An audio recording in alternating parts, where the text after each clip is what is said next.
sini saya Emilia Anita Hapsari dari kelas 12 Multimedia. Di sini saya akan menjelaskan tentang pelajaran sejarah, yaitu dengan materi sejarah proklamasi kemerdekaan Indonesia. Yuk ikutin. Tanggal 6 Agustus 1945, dua bom atom dijatuhkan di kota Hiroshima dan kota Nagasaki. Dan inilah gambar terjadinya bahwa kota Hiroshima dan Nagasaki dijatuhkan dua bom atom seperti ini.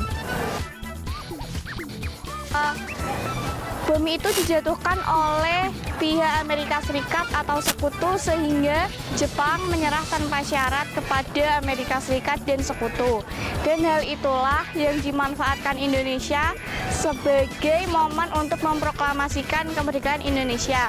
Dan sebelum itu sebenarnya Jepang menginginkan kemerdekaan Indonesia pada tanggal 24 Agustus 1945.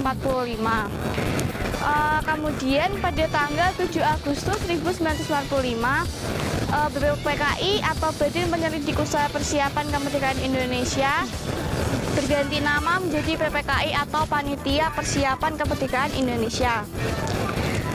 Setelah itu pada tanggal 9 Agustus 1945, Soekarno, Hatta, dan Dr. Hadjimanwedodiningrat pergi ke Vietnam untuk bertemu dengan Marsekal Terauchi.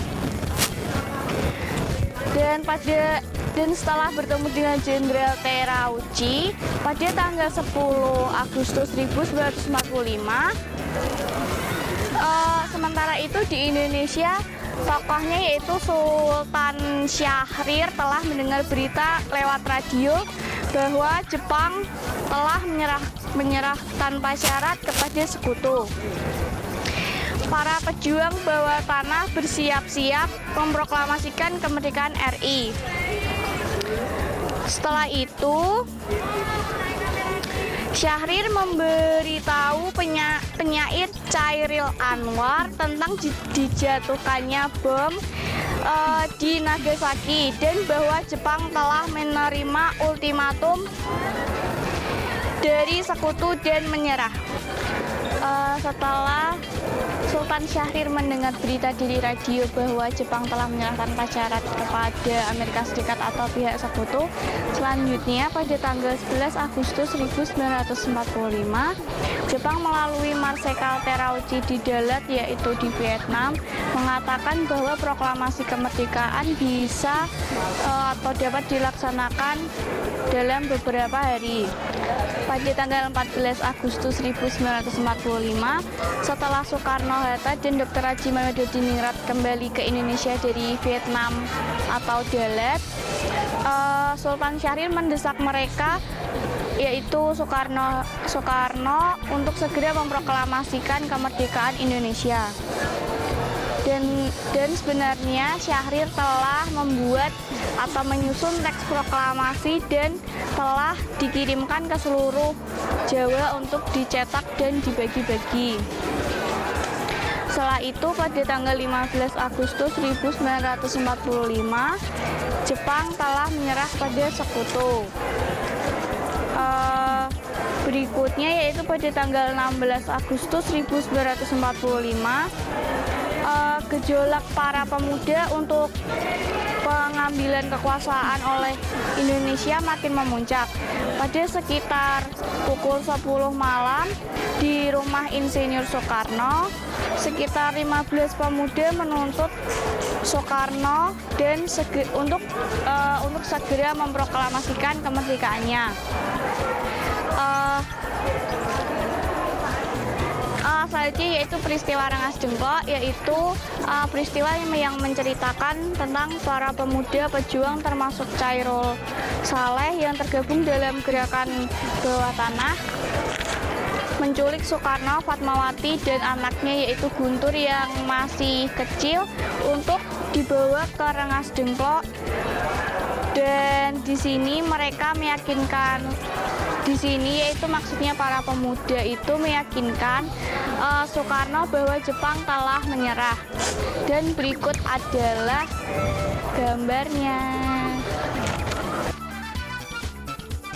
Selanjutnya yaitu naskah proklamasi. Soekarno, Hatta, dan anggota PPKI lainnya malam itu juga rapat dan menyiapkan teks proklamasi yang dibacakan pada tanggal 17 Agustus 1945. Dan inilah gambar naskah proklamasi itu. Isi teks proklamasi yaitu di sini saya akan menggunakan video dan inilah videonya. Proklamasi. Kami, bangsa Indonesia, dengan ini menyatakan kemerdekaan Indonesia. Hal-hal yang mengenai pemindahan kekuasaan dan lain-lain diselenggarakan dengan cara saksama dan dalam tempo yang sesingkat-singkatnya.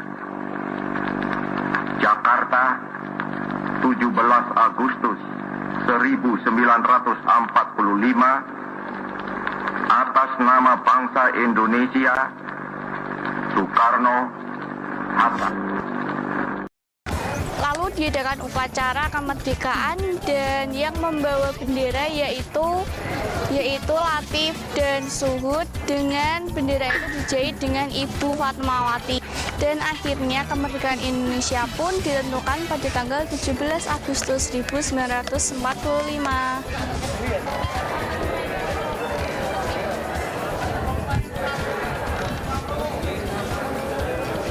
Ya, segitu aja ya informasi atau pelajaran tentang sejarah proklamasi kemerdekaan Indonesia. Sampai bertemu di tugas berikutnya. Dah.